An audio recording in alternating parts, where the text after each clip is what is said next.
the real deal, Julie Sullivan. So here we go. We've had you on the show before, and I think what's most important is to dive into this book because it really is the most exciting thing in the world to tell people that they can get what they want, and you actually believe it. So how the hell do we do that? Yes, it's funny. I was talking to somebody the other day who said that she had been reading an advanced copy of the book, and she was, I don't know, she was out somewhere, and someone came up to her, and she was like, "Get what you want? You're reading a book called Get What You Want? Ew! Like, why would you read something like that? Like, that's so, like, forceful and like, arrogant and like, ew." And she said she looked over and she goes, "Well, what should I be reading? Don't get what I want?"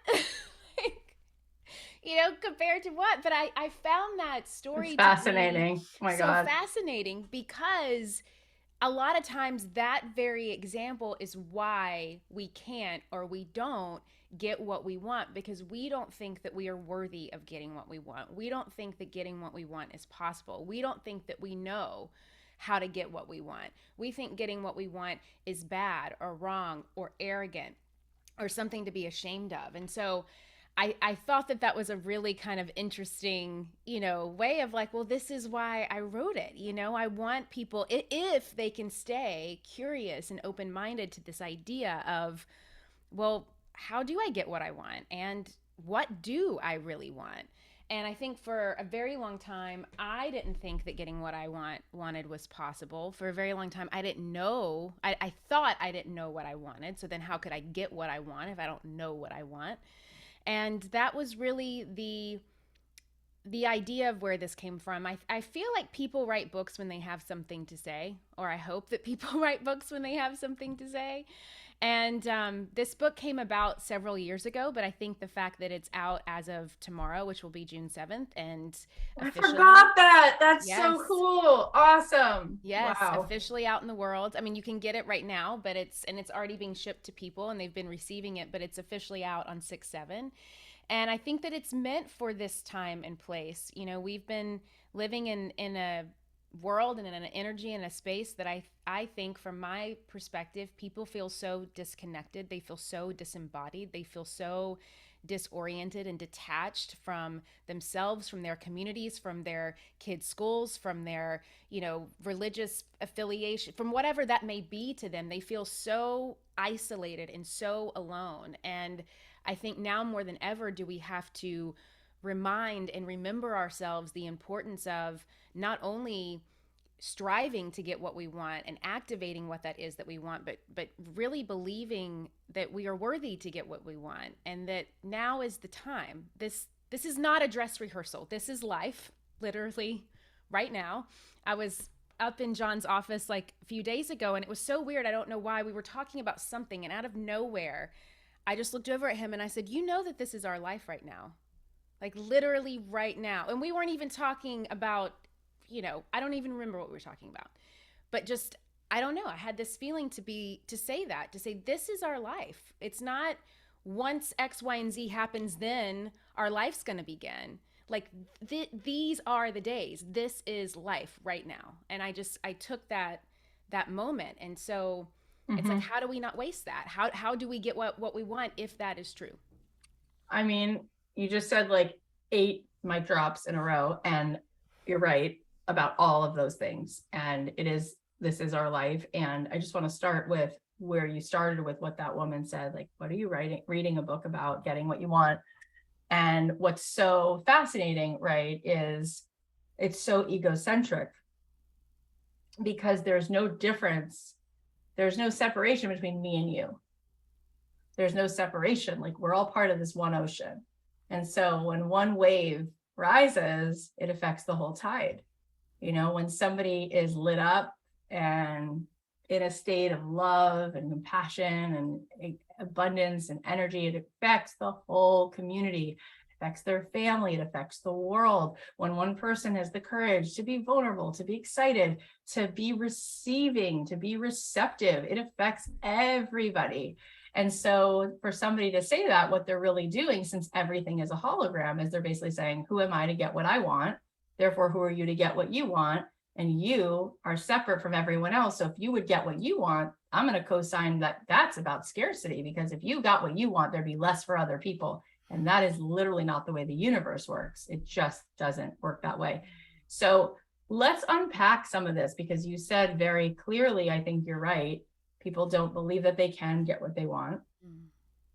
So how do you help them understand that they can?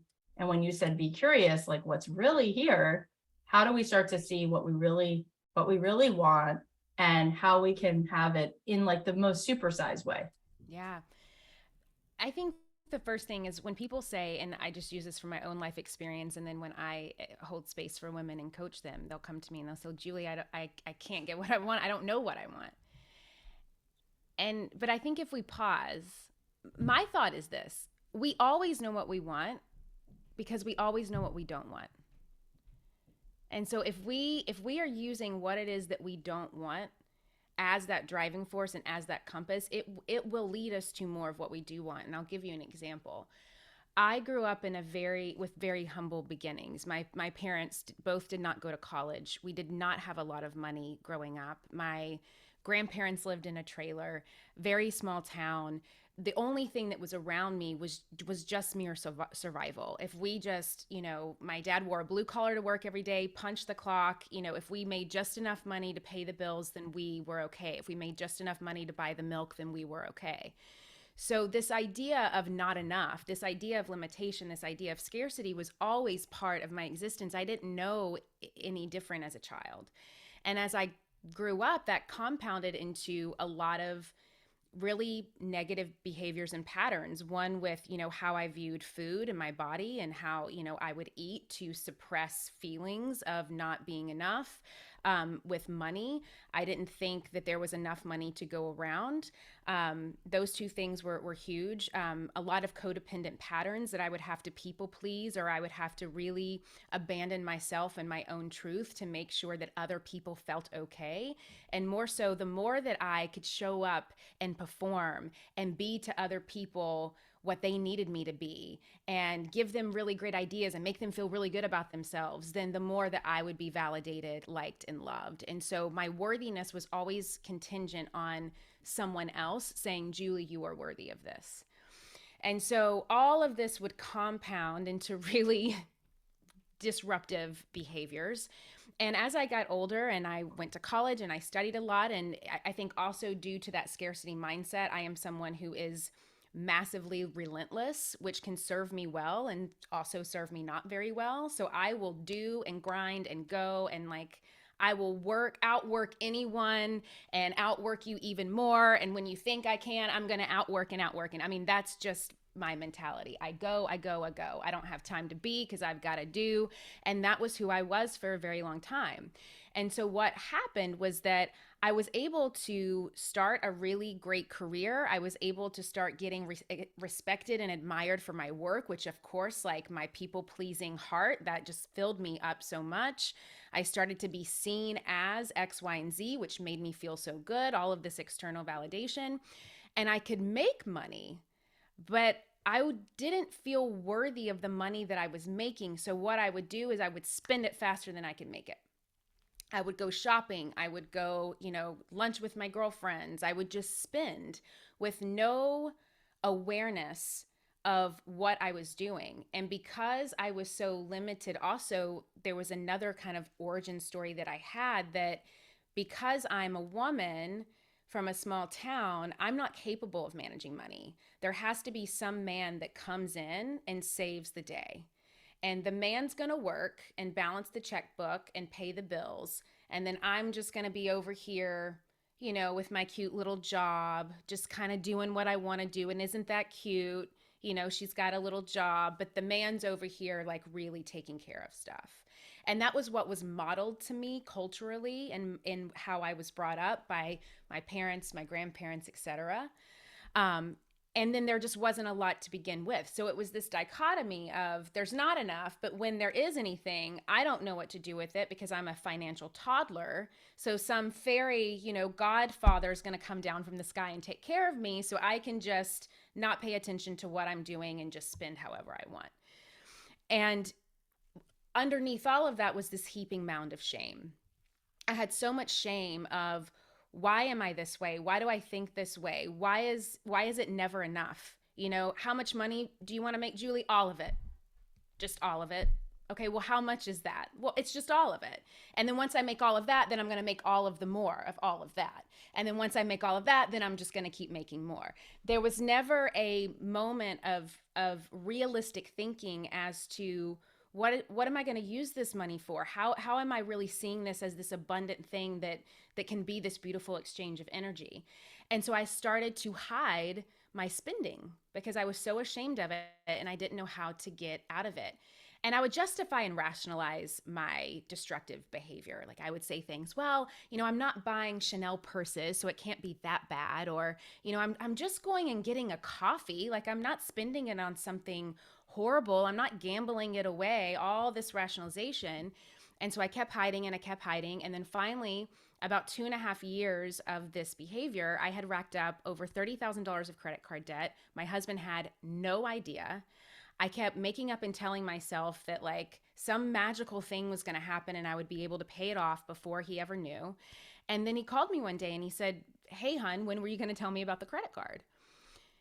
And in that moment, I was like, how do I fix this? Because I'm a fixer, like what can I come up with?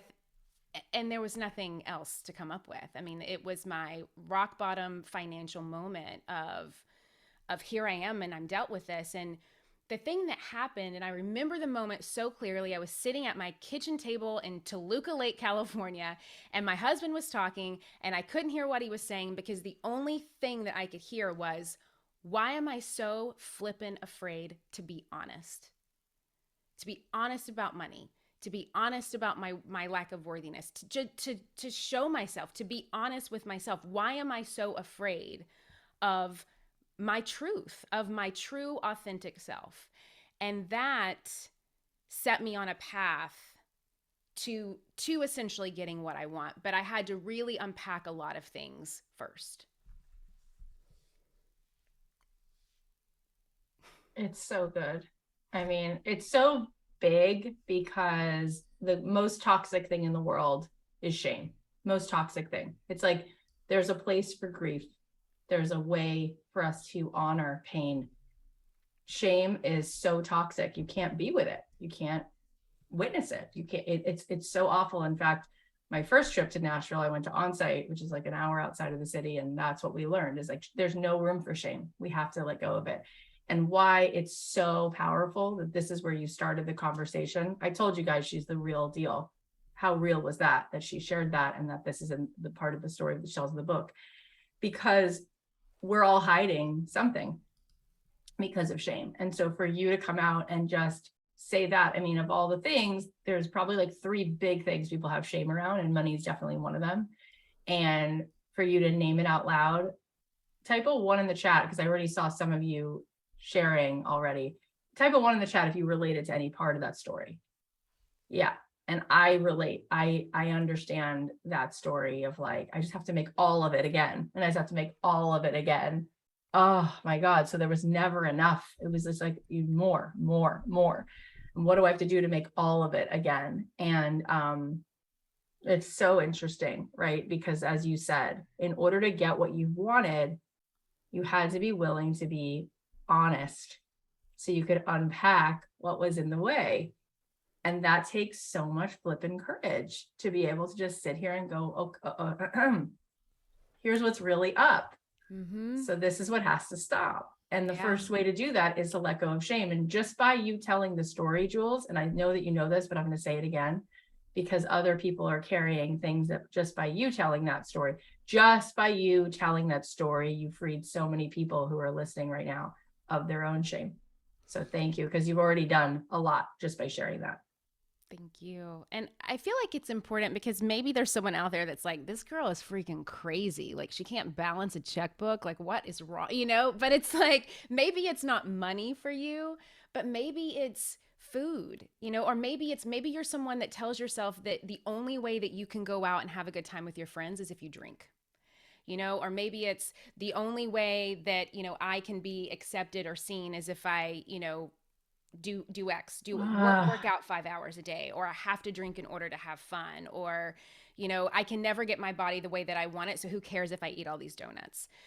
Food has been a big thing for me too. I remember when I was pregnant with my first son, I would drive around all of LA, which is not easy to do with traffic, and I would go to all of the donut spots and I would eat all the donuts, but then I wouldn't swallow them. I would spit them out in a bag because I couldn't. And I like tried to throw up throughout my life. Like I could never be anorexic because I just love food so much. I had tried to be bulimic at times and I couldn't do that. So I would just eat things and then throw it up. And it's because it's these moments that I feel so disconnected from my heartbreak. It's body. so hard to hear it. It's so heartbreaking. And we've all, like you said, there's moments in our life in all these areas. Keep going. I just have to like give you an energetic hug. It's just, it's Mm. so much. I just, my whole body just goes into like, my heart races to hear that.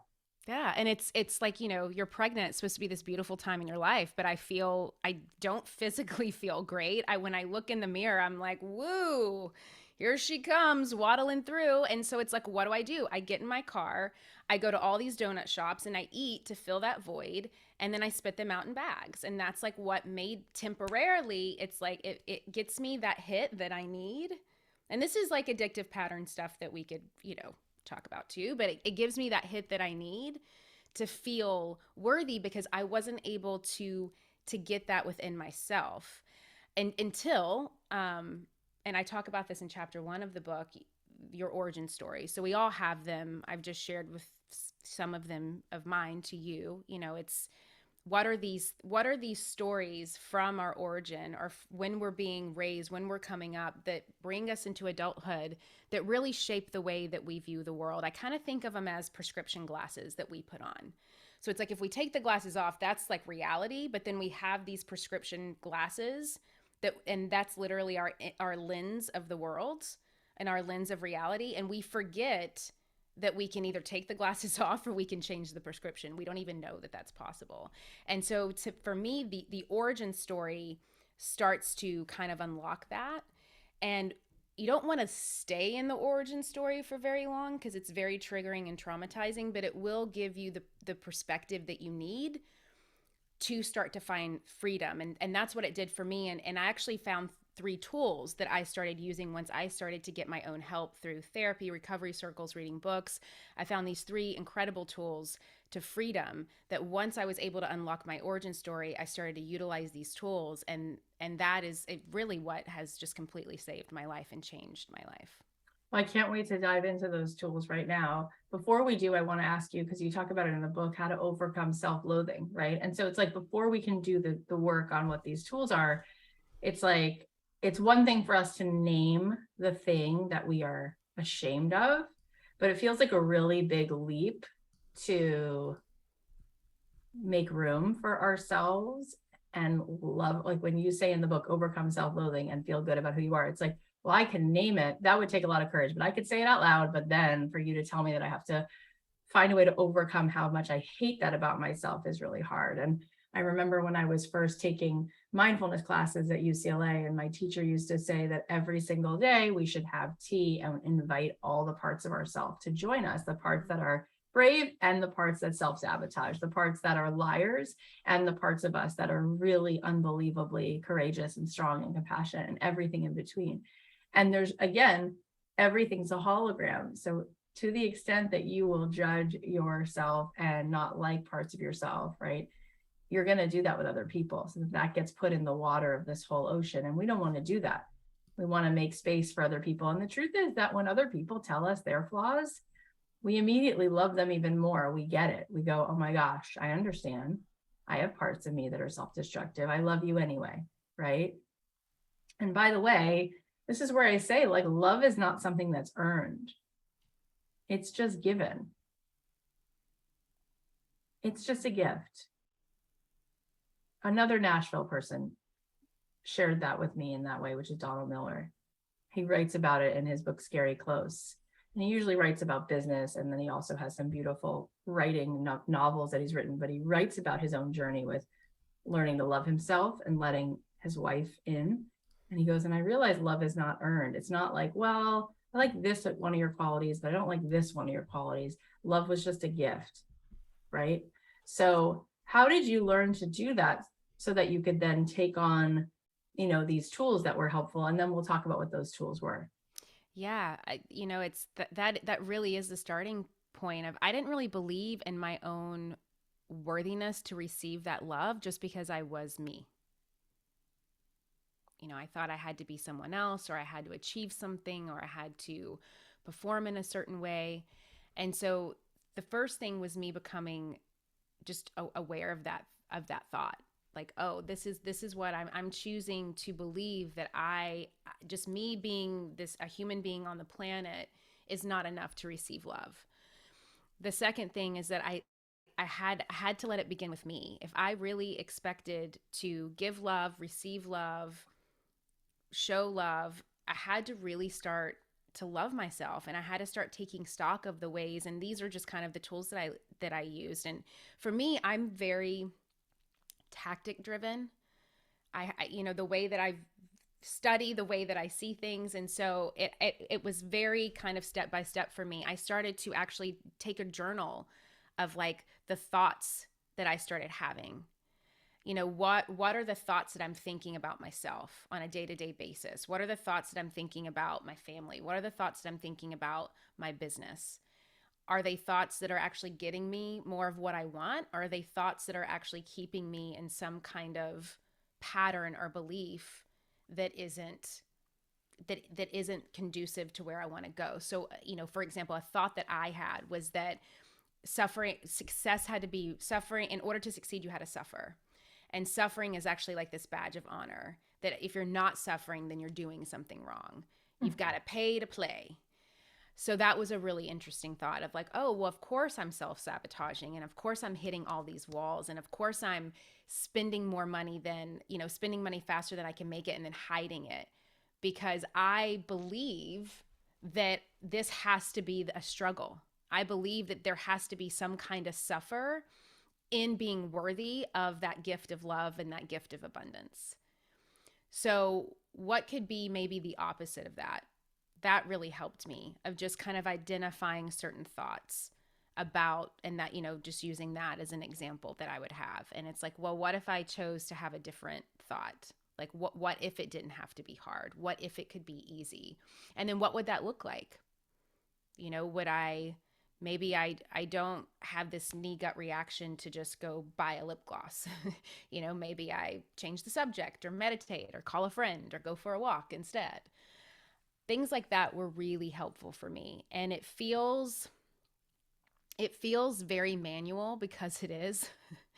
But it's important that if you don't take the time, and again, this goes back to that idea of connecting back to your body and to your emotional well-being, and to really understanding what you're thinking and feeling on a day-to-day basis. And for someone, if you're like me, who's just like go go go go go, it's like I had to do it. I had no other choice at that point. I had to do that. And so it was just these moments. I would carry a journal with me, or even put them in the notes app of my phone, and I would just, oh, that's an interesting, okay, I'm thinking this. What am I thinking? Yeah. Why is this situation a struggle? What am I thinking about it? Oh, I'm thinking that, I'm not enough, or people in my community don't value me, or why should I create this? No one's going to care anyway. Or, this isn't going to be successful, so why do it? What are these old stories? And then from there, I was able to start to create some new ones just by Yeah, recognizing I it. mean, it's amazing because first of all, it takes a tremendous amount of focused attention to do that, where you don't go unconscious, you don't go asleep, you are noticing the thought. That takes a tremendous amount of focus, and it's something we actually could do, right? It's something that we know that like I could take that on as a mission today, to notice what I'm thinking, and to write it down, and it really is so powerful. Like your thoughts become things. Your thoughts actually create electricity, and that is so much of like the heavy lifting. Like if you can just find the awareness of, oh, I thought you have to suffer to make money. I mean, oh my God, like, so you were a match for it. You figured it out, right? Yep. You And I figured was it out. I was actually being loyal to that origin story. Like, Right. we all have a payoff in the thoughts that we think, whether we realize it or not. And I'll give you an example. There was a woman that I coach that she always had this cough, and she could never figure out. She was like, ever since I was little, I have this cough and I can't get rid of this cough. And it's not that I'm really sick, but I'm just coughing all the time. And when we started to kind of unpack her origin story, she remembered there was a time when she was young that whenever she coughed, she got attention. So she correlated this coughing mechanism, or like hiccups, just this thing that she would do, to attention. And that was the void that she was trying to fill. And Mm. so she was like, "Oh my gosh, I am subconsciously doing this because my origin story told me that when I did this, I got attention." And so That's fascinating. it's this idea of that, which is actually the first tool out of the three, which is awareness, which we can talk about in a minute, but becoming more aware of the patterns and the behaviors and the thoughts and the feelings. And something that I also learned is that if it's hysterical, it's most likely historical. Mm. If there is that thing that just causes so much hysteria and chaos and like, in your life, there is most likely some kind of historical pattern that has been happening, which makes you freak out. And Yeah. so I had to ask myself, like, what are the things that I get most like dramatic and hysterical and like chaos and crazy and insane about? And like, let's kind of just see if there's a pattern that's playing here. Yeah. So that was really big for me. So awareness, huge. And then what are the other two pieces?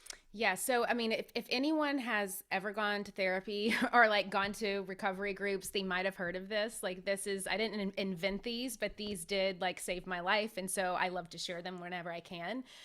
They're my three tools to freedom, and it's awareness, acceptance, and action. The three A's. So awareness is just that identification. It's what we're talking about. Awareness is the identification that there is a problem or a dysfunction that exists in your life that needs to change. That's it.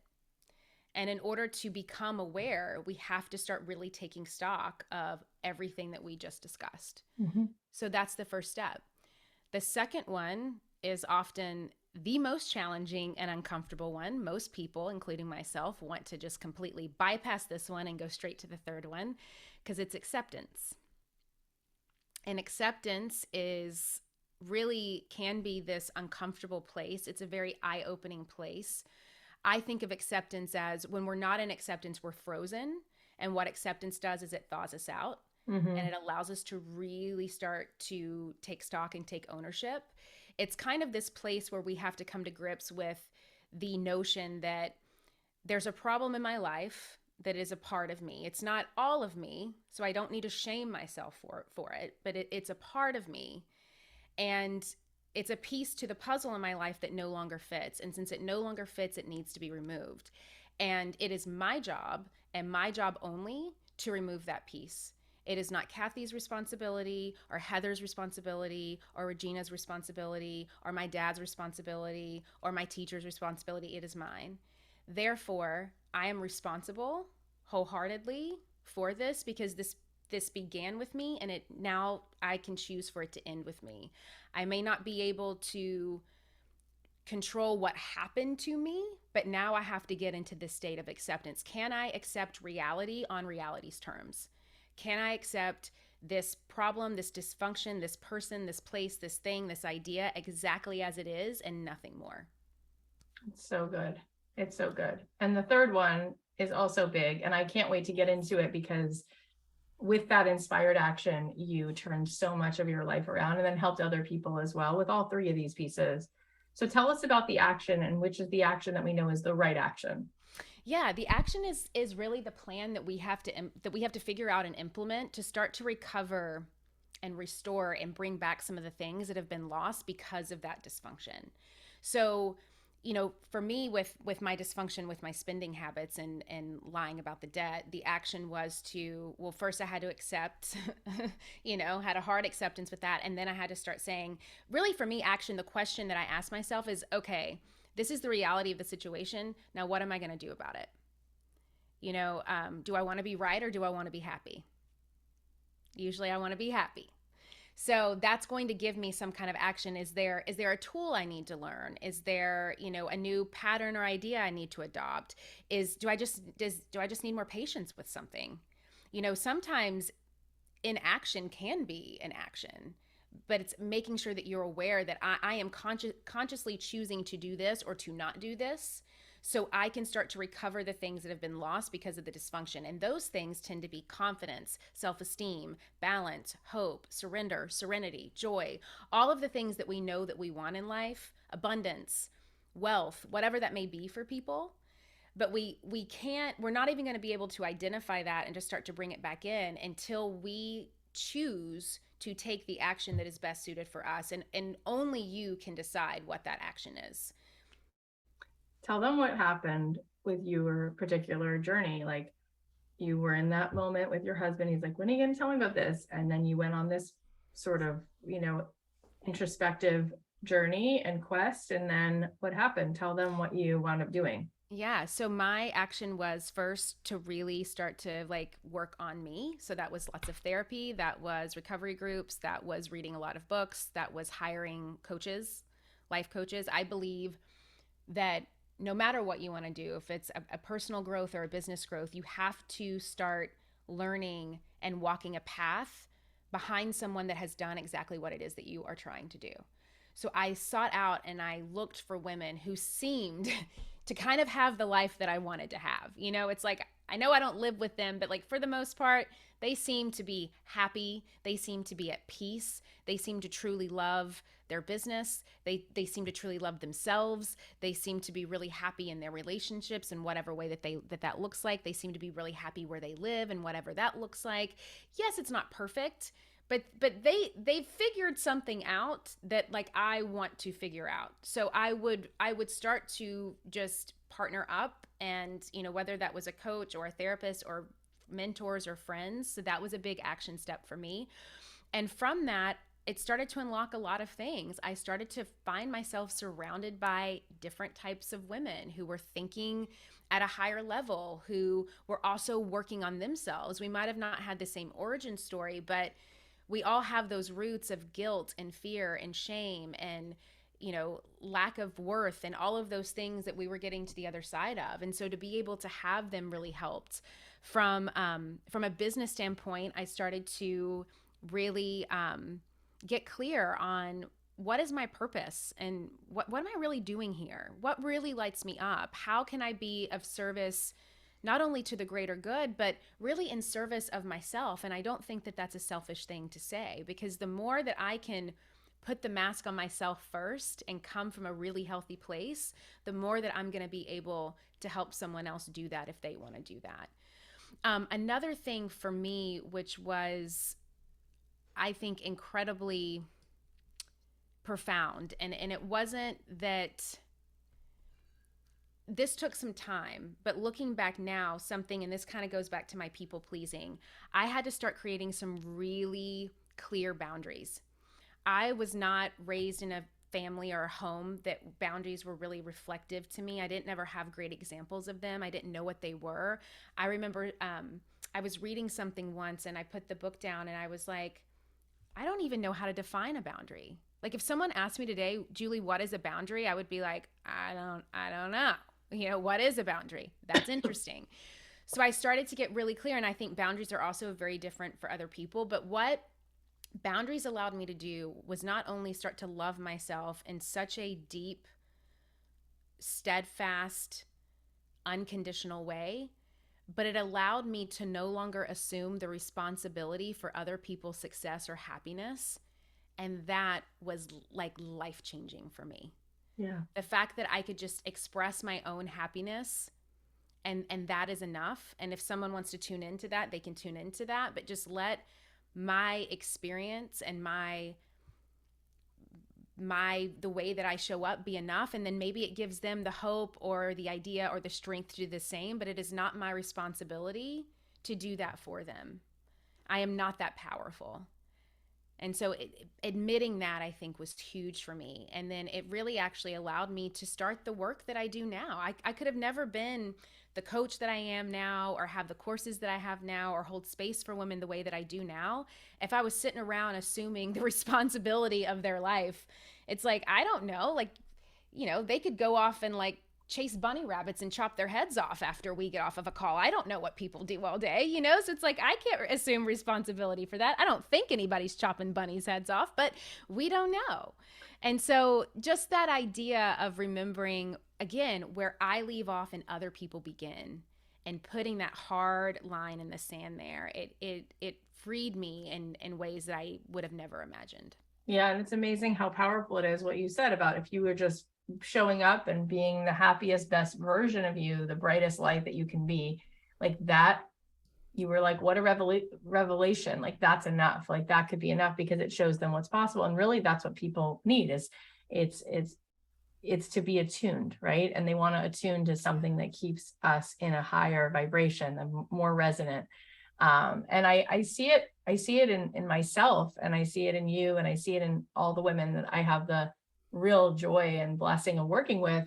And what's fascinating is we don't give ourselves time to be in that process. It's like we have to know on day one, this is who I am and this is what really makes me unique. It's like, well, it takes a moment because how long have you been practicing that? So maybe you start and, you're hanging out with your friends and you realize that you come home that night and you're like, wow, I actually said a few things that were really bold, that really are very me. Like, and I didn't worry about being judged. I just said it out loud. Or maybe I did go on Instagram and I'm starting this business and there is something about it that feels really me, but oh my gosh, maybe then you realize there's even more that's actually really you. And you allow yourself to keep finding your way to that. And it gets to be okay that you're on that path and continuing to make those little pivots or big pivots that keep expressing your uniqueness and really allowing yourself, like you said, to set the boundary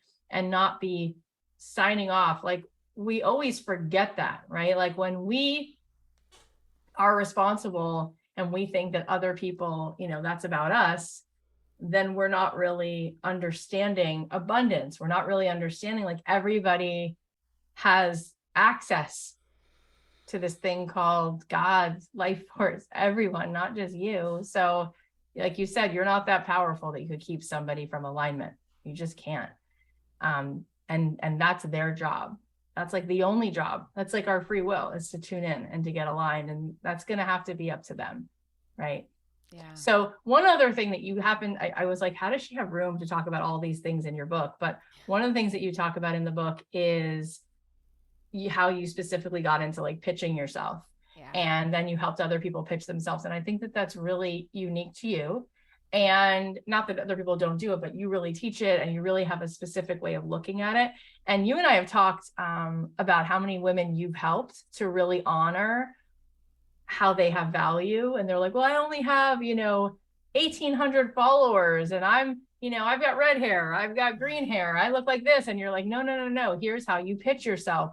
I thought that would be fun if you share that. What's your approach to pitching? And she talks about more of this in the book, but what does it mean to pitch yourself and to be able to even see that there's worlds where you can collaborate and get paid to be you and show up in the world?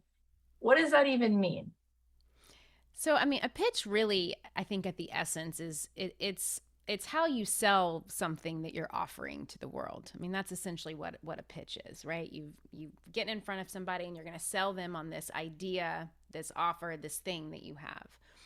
The way that I really try to approach it, and this just comes from my years of being a publicist and writing so many pitches and receiving so many pitches, I like to do it from a place that is very, I call it the spotlight method. It is serving, really putting the spotlight on the other person and serving them. So one of my favorite acronyms, has anyone heard of the acronym for WAIT? WAIT, WAIT. It stands for Why Am I Talking? And it is so good. And you can use it in pitching very, very well, because what it allows you to do is to get really clear on, why am I wanting to say what I want to say right now? Why am I wanting to pick up my phone and post on Instagram or send this email or, connect on LinkedIn? Why do I want to talk right now? Is it from a place of deeper purpose and why and impact and service, or is it some kind of like self-serving, I need attention right now, or I don't feel worthy right now, or I want to get some kind of short-lived reaction or response from someone right now to fill some kind of void within me. So when I think of pitching, and the way that I help women do it in a really confident way is about staying rooted in that impact that is you. So the way that you do this is the spotlight method. It is about taking the spotlight off of you on a pitch and putting it on the other person that you're pitching. I think a lot of times, especially on social media, when we're running an online business or when we're wanting to pitch media or pitch brands or pitch companies, we forget that there's actual human beings on the other end of that with their own thoughts and challenges and fears and deadlines and, everything that they're dealing with in their life. And so the more that we can come at it from a place of, this is what I do, this is who I serve, this is why it matters. Now, and I would love to be able to support you in that. What's important to you right now and why? And really, showcasing who you are, kind of your elevator pitch, but then throwing it back on them to say, what would you find helpful right now? What is it that you're needing right now? What do you see working well? What do you see not working well? And how can I be a conduit for that? How can I be a solution provider for that? The biggest mistake I see people make when pitching is that they make it all about themselves. You know, my name is this. This is what I do. This is what I want. This is why it's special. This is why it's amazing. This is why you should care. This is why I. And there's no room for the other person to come in with their thoughts and focuses and ideas. And the more that you can get someone, and this is like an old thing that my mom used to tell me. She was like, make them think it's their idea. It will work every time. Like if you get someone on board and do this in an authentic way, not in a salesy way, but really get them on board so they are going to have skin in the game. They're going to feel like a collaborative partner in what it is that you want to do. Not only does everybody get what they want, but it becomes way bigger than I think you could have even imagined in the beginning. And that's why I think that with so many of my students and my clients that come with pitching, they're like, "Oh my gosh, Julie, I just went through the course and and 3 hours later I just sent a pitch and like I've already made $2,500 off of this pitch with this brand." And it's like, yes, because of the way that you're coming at it is this more impactful, focused way instead of me, followers, which really at the end of the day, like that's not what it's about. And so it's about taking you out of that fear-based scarcity mindset and putting you more into this collaborative, abundant mindset. Another great tool that I would leave you all with, the collaboration also leaves room for negotiating and making what you want even bigger and more impactful. So a question that you can either ask yourself or the person that you're pitching when you're trying to make what you want happen is, what would it take? That's it. Like, what would it take to do this partnership? What would it take to speak on this stage? What would it take to get this book done? What would it take to partner with you? What would it take to work with you? What would it take to do this contributing post? Most people don't ask. That's why we never get feedback. We never get information. We think pitching doesn't work because we're not asking them, what would it take to partner up? And that goes back to, well, probably what it's going to take is them feeling like there's value in what it is that you're offering. So most of the time, people don't say no to your pitch because it's too expensive or they don't have time. They say no to your pitch because they don't see the value in what it is that you're offering. So it's your job to make sure that they see that value. And I just want to illuminate that this can really apply to anything that you are doing. And I'll give you a couple examples so that maybe it'll put some, fireworks, brainstorms in your mind. So by the way, my whole career started from pitching. I was pitching music. And so I would call every day, cold call a different ad agency. And the good news for me was like, okay, if I pick a major city like Chicago or San Francisco, there's going to be at least 10 or 20 ad agencies there. So I always had someone new to call. And so I would call them. I would call film, studios. I would call networks, TV networks. And I would always do the exact same thing, which is, what are you working on? I write music, but what story are you telling? Instead of me sending you my last record, I'm saying, well, what's the movie about? Oh, it's two sisters. Oh, you need a sister song? I'll just go write one. And they would always say, no one does this. everyone sends us their music and says, can you use it in the movie? But you're asking the question, and I would get the thing every time. So there was that. And I said to so many of the people that I have worked with, for instance, we had this woman who she makes cakes. And so I was like, well, you want to get more work, right? You want to do more of this. This is what she loves to do. I said, let's think out of the box. Like, where are the biggest investors for this? Where are the biggest fishing holes for this, right? When I was writing music, I could sing on the subway platform, but that's not going to make me more than, like, if I'm lucky, $100 at the end of the day. But if I write something for McDonald's, like, they've got big checkbooks. I could make 80 grand writing a song for McDonald's. So same thing with her. I said, where could you make more money doing cakes? And we were talking about it. And I said, what about corporate? And she's like, what do you mean? I'm like, what about pitching corporate that you'll come in and do a team building activity with cake decorating and cake making? And she's like, that's so good. I'm like, yeah. So you'll go on LinkedIn and you'll reach out to people who are, helping to create. There's always like a learning and development person, by the way, in corporate America, who literally their job is to find retreat stuff and speakers to come in and da da da da. So she lived near Atlanta. So she reached out to Coke and like Turner and all these. She's like, you won't believe it. I'm like, no, I totally believe it. Like, now I'm making $5,000 to go in for 3 hours and make cake. I'm like, yeah. And not only that, you're going to like get more work and blah, blah, blah, blah, blah. So how do you do that? You pitch. Like, what I'm saying, and I hope it's loud and clear. First of all, your abundance is not tied to who you pitch. Okay. Your abundance is a whole thing that has to do with where are you attuned? The fact that Julie wound up marrying her husband, that has nothing to do with how much she hustles. She married a guy who's both stunning to look at and has such a good heart because she's a match for it. And that's what it's with abundance as well. And if you want to build a business and you want part of your abundance to come through that because you just love your business so much and you want to make cakes or you want to coach women or you want to write music, what I'm saying is it's already done. The checkbook is already there. I made my own career. I didn't wait for somebody to hire me. I just pitched myself. And that's what I'm saying all the time. It's like, there's a thing called LinkedIn. There's a thing called Instagram. Slide into Gary V's DMs. Like, that's how D-Rock got his job following him around with a camera. He said, can I work with you? I will be with you for free for this many days. And if you like my work, you'll hire me to do anything else. Like, great, let's go. The guy now, where is he? So I don't even get it. Like, there is no shortage of ways you can pitch yourself. And what Julie's saying is, this is how you pitch yourself. You come from the angle of what do you need? What's your initiative? So it's really exciting. Julie, I just want to let you know what's going to happen. We're going to talk for a few more minutes and then I'm going to let you go. And then me and Colleen, as long as she wants to be, or she can get off when she wants, she's not feeling great. But we're going to hang out and talk about what we just talked about. Would you mind answering a few questions from the girls on the call? Yes, and I would love to actually respond to Becca Ray for a moment if I can. Perfect. So it's already all lined up, guys. And if you have a question for Julie, put it in the chat. We'll spend a few minutes answering questions and then so go ahead. You can start with Becca's. Becca, you brought up such an important point. You said I am valuable in and of itself. Each of us are valuable. So this is why this idea of pitching is blurry to me. Am I getting that right?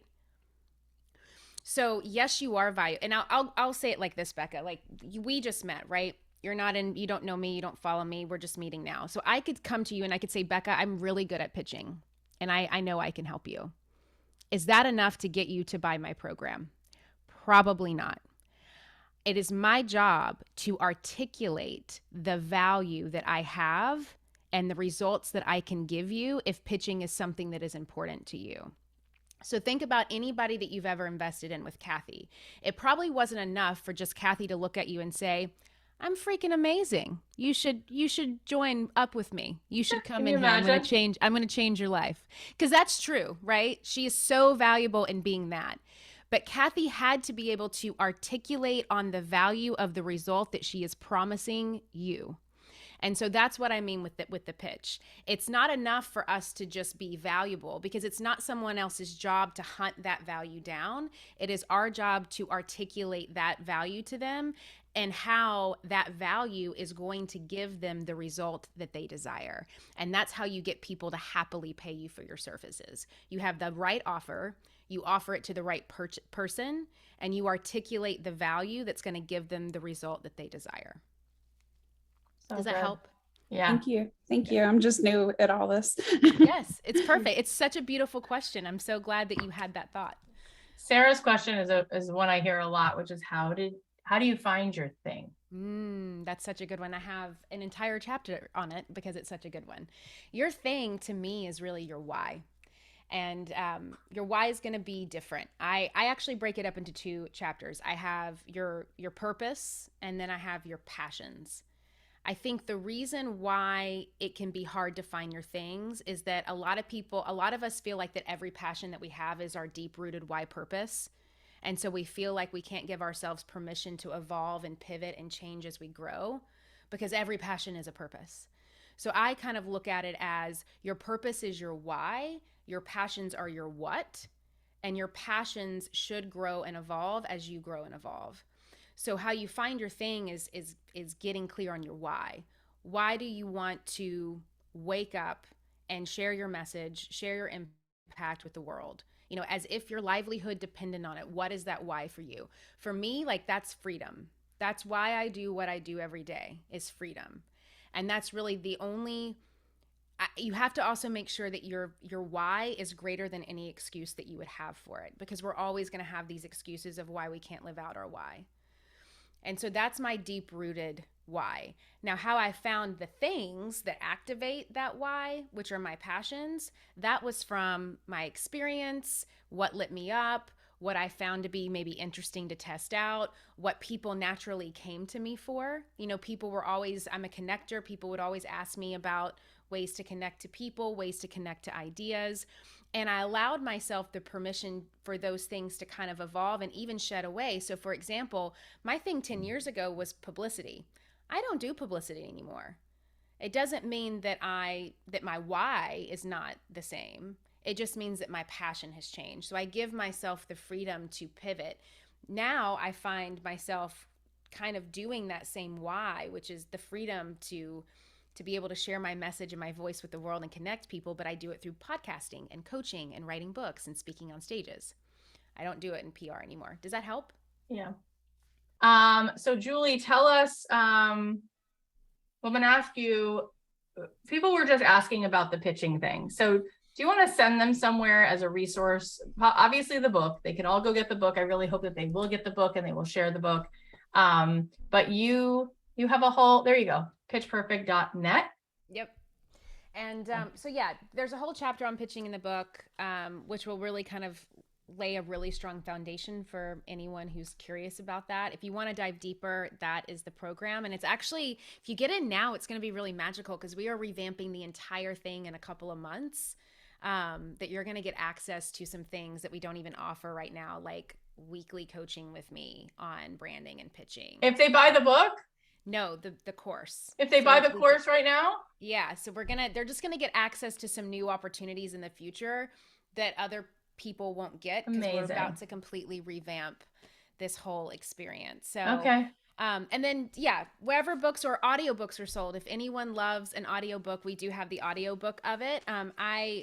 As you know, like I'm a step by step. So pretty much at the end of every chapter, we have like study guides for you as well.